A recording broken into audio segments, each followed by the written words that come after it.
काम गरिरहनु भएको छ। अहिले अब लकडाउनको समयले सर नमस्कार। लकडाउनको समयले गर्दा चाहिँ अलिकता सरहरूदेखि पनि अलिकता जोगिनुपर्ने अवस्था छ। हेर्नुहोस् मित्रजनहरू, अब जागिर चाहिँ बचाउनै पर्यो। तन्खा नभए पनि हजुर के गर्ने। अब अहिले नेपालको परिवेशमा खानको लागि समस्या छ है।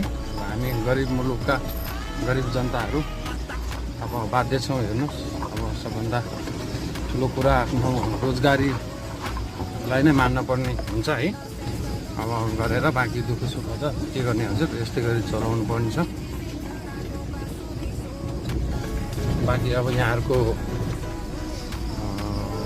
यहाँहरूको ठाउँतिर पनि सबै राम्रै होला, सुरक्षित नै होला होइन भन्ने अब आशा गरेका छौँ।